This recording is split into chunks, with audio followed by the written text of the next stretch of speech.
Gereja Kemah Injil Indonesia PDP Cengkareng, Jakarta. Senang bisa menyapa jemaat sekalian. Ya, tampilan hari ini tentu berbeda dari hari-hari biasanya karena saya saat ini memakai aksesorisnya yang kita katakan aksesoris Natal. Ada topi Santa Claus-nya dan juga ada pohon Natal yang menghiasi ruangan ini. Itu menandakan bahwa ada sukacita, ada kegembiraan kita di momen Natal yang indah ini. Kita masih berdoa di rumah kita masing-masing dan dari Gereja Kemah Injil Indonesia PDP Cengkareng.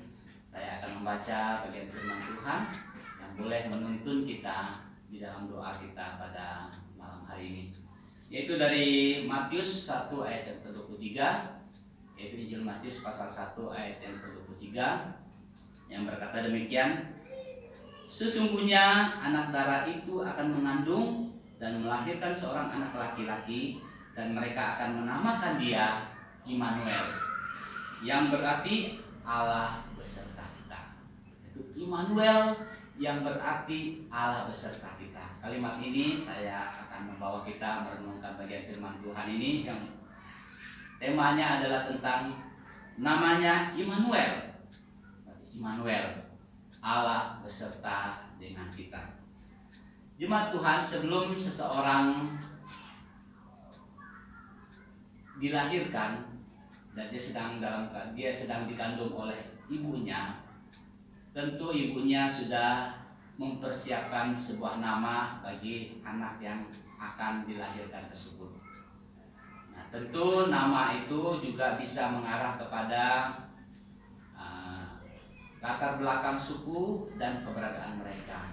Sehingga kalau kita perhatikan nama, tentu kita bisa menebak dia dari suku mana. Dan juga nama tersebut bisa merupakan satu harapan-harapan supaya ke depan itu anak itu bisa mewujudkan apa yang menjadi kerinduan daripada keluarga dari sebuah nama. Terkadang orang berpikir apalah artinya sebuah nama, tapi saya pikir bahwa nama itu sangat berarti bagi setiap orang.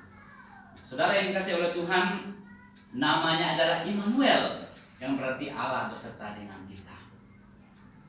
Suatu cerita yang saya pernah baca dari seorang ibu yang baru menikah dan ibu muda. Dan setelah mereka menikah, mereka mengalami satu ekonomi yang carut marut dan begitu susah, sehingga dalam perjalanan hidup mereka, ibu ini sedang mengandung. Dan dalam keadaan mengandung, ekonomi yang begitu sulit, dia selalu berharap dan berdoa kepada Tuhan.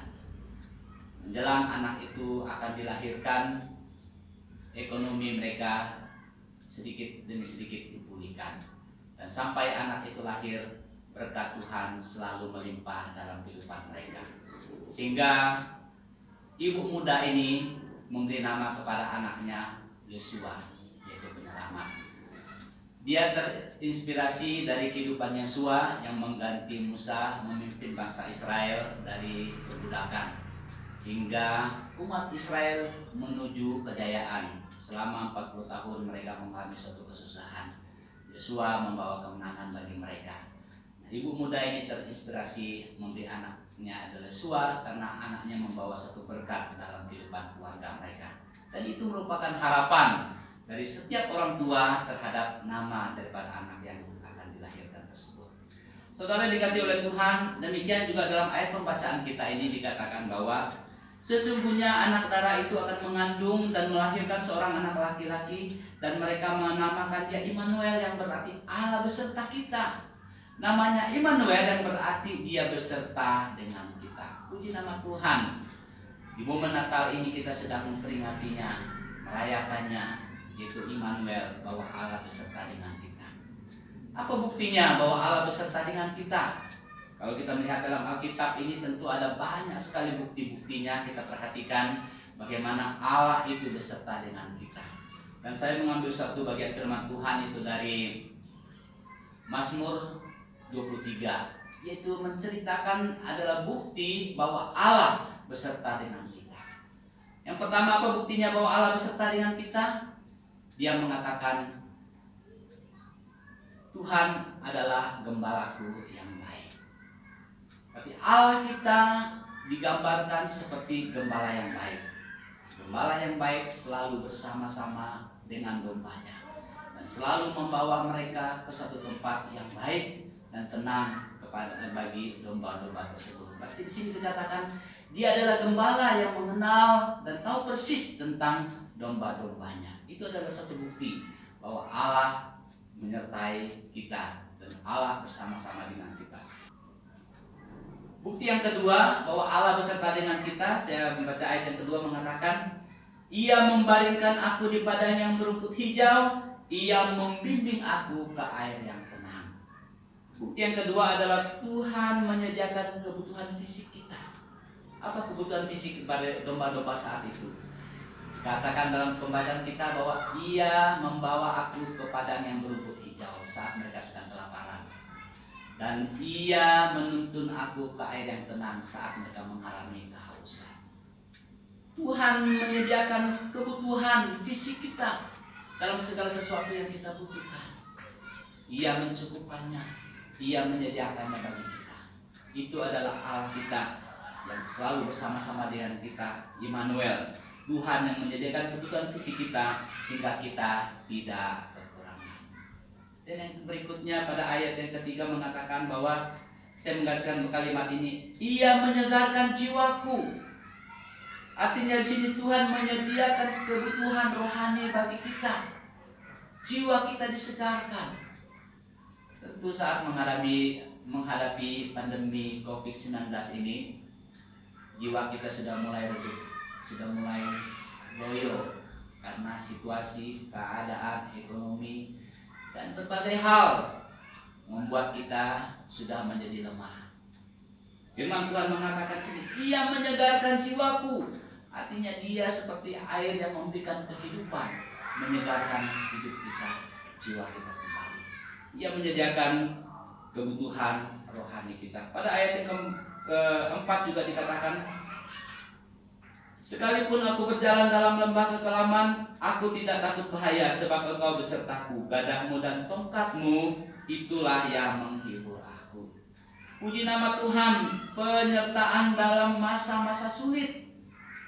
Mungkin kita sudah kehilangan arah, mungkin kita sudah kehilangan fokus kita. Tapi bagian firman Tuhan mengatakan, gadahmu dan tongkatmu, itulah yang menghibur aku. Apa yang membuat kita hilang fokus saat ini? Apa yang membuat kita hilang arah saat ini? Lalu firman Tuhan mengatakan, Ia menyediakan segala sesuatunya dalam kehidupan kita. Bahkan dikatakan, gadahmu dan tongkatmu itulah yang menghibur aku. Dan pada ayat yang kelima juga dikatakan bahwa Engkau menyediakan hidangan bagiku di hadapan lawanku. Engkau mengurapi kepalaku dengan minyak, pialaku penuh melimpah. Immanuel yang artinya Dia memberi kesejahteraan yang melimpah dalam kehidupan kita. Tidak hanya sekedar menyediakan, tetapi berkat itu melimpah dalam kehidupan kita. Itu adalah Immanuel. Allah beserta dengan kita, memberikan kesejahteraan yang melimpah bagi kehidupan kita. Dan yang terakhir, pada ayat yang ke-6 dijelaskan bahwa kebajikan dan kemurahan belaka akan mengikuti aku seumur hidupku, dan aku akan diam dalam rumah Tuhan sepanjang masa. Puji nama Tuhan. Bukti Dia Immanuel, Allah beserta dengan kita. Ia memberikan segala sesuatu yang baik bagi masa depan kita. Apa itu saudara yang dikasihi oleh Tuhan? Kebajikan dan kemurahan belaka akan mengikuti aku seumur hidupku. Puji nama Tuhan. Rancangan Tuhan, rancangan damai sejahtera, bukan rancangan kecelakaan bagi kita. Mungkin dalam kita menghadapi pandemi COVID-19, kita sudah mengatakan bahwa saya sudah hilang arah, saya sudah hilang harapan. Tetapi Tuhan sedang membentuk kita untuk semakin indah di mata Tuhan. Oleh karena itu saudara dikasih oleh Tuhan, Natal tahun ini mengingatkan kita bahwa Ia adalah Immanuel yang selalu beserta dengan kita. Kalau Allah selalu beserta dengan kita, apalagi yang harus kita khawatirkan dalam kehidupan kita. Karena bersama dengan Tuhan, kita dapat melakukan perkara gagah perkasa. Mari kita tunduk kepala dan kita berdoa.